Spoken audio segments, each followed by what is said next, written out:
Hey good people, happy Wednesday and welcome back to the channel. In a few moments, you're going to hear my thoughts and feelings on episode 16 of Married at First Sight San Diego. And I'm going to just get straight to the point. This episode was a huge waste of time.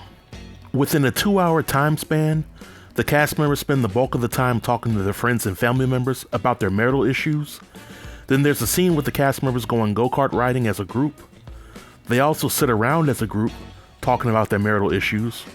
The couples talk to each other about their marital issues, and some of them have romantic dates.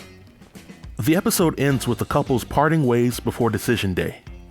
So if you haven't seen this episode yet, then I would highly encourage you to treat it like a bill collector and avoid it.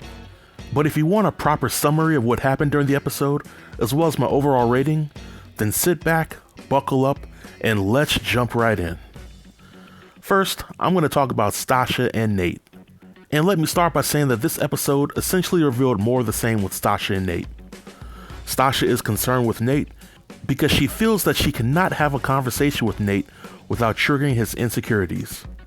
Stacia also has issues with Nate because she feels that he lacks emotional maturity in relationships, and because Nate does not have a burning desire of love for her.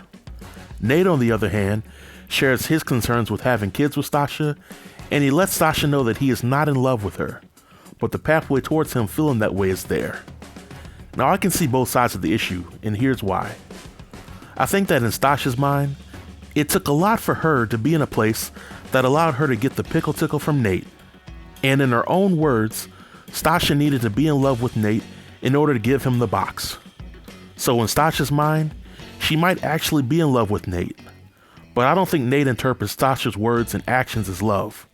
In my opinion, Nate appreciates the hot, passionate sessions of giving Stacia that beef injection. But Stacia has also made it very clear that their relationship is rooted in a business transaction. One in which Nate moves into Stacia's house, abides by Stacia's rules, has kids with Stacia, and leaves with nothing if things don't work out. And later on in the episode, Nate and Stacia have their biggest blow up within the entire season.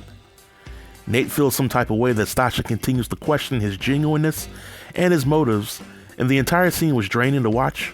But all in all, Nate feels that he will never be good enough for Stacia because she has a tendency to throw everything he does in his face, which causes Nate to either defend himself and go back and forth with Stacia, which is tiring, or Nate will realize that Stacia fully buys into the happy wife, happy life motto, and he will need to either go along to get along with her, or they will need to go their separate ways. Now, according to the spoilers, they say yes on decision day, and they're still married to this day.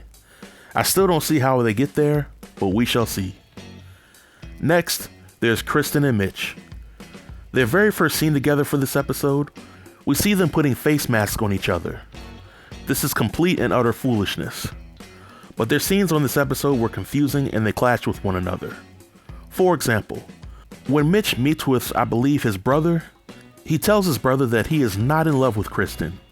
But towards the end of the episode, Mitch is hanging out with Krysten, and he claims that he loves her and views her as beautiful.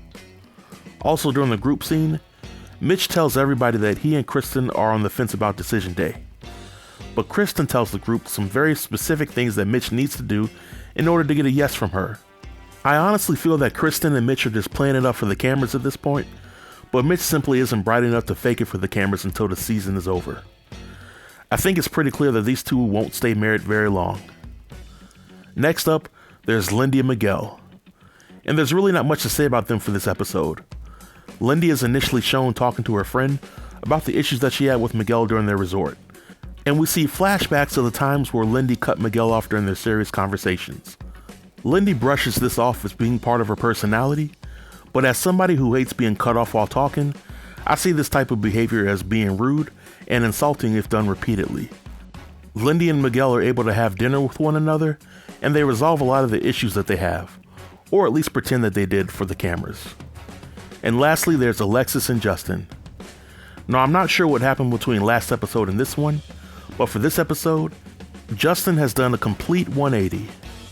And he does this by taking complete ownership of how he came off for the last episode, and he blames his behavior on being stuck in his own head. I think that the WTF moment of the episode was that when Justin's mother told him that if he wanted to win Alexis over, that he needed to be more freaky. But we don't get to see Alexis acknowledging any of her wrongdoings for the last episode. But as the spoilers indicate, Alexis and Justin are no longer together, which is not a shocker to most folks. Now on a scale of 1 to 10, I'll give this episode a solid 2. I think for the most part, the episode was a waste of time. The one thing I did appreciate for this episode was how they stopped showing the freaky side of Stacia and Nate and started focusing on the issues within their relationship. I think this was significant because I see a lot of Stacia and Nates around where I live, and while they seem happy together, they typically don't last very long because they don't enjoy being around one another and they don't know how to give each other what they need to be fulfilled.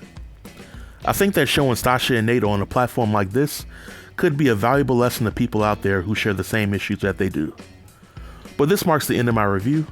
If you have any questions or comments about my review or the episode, feel free to leave them below in the comment section, and I'll be sure to reply to everybody. Until next time, stay tuned and stay safe. Peace.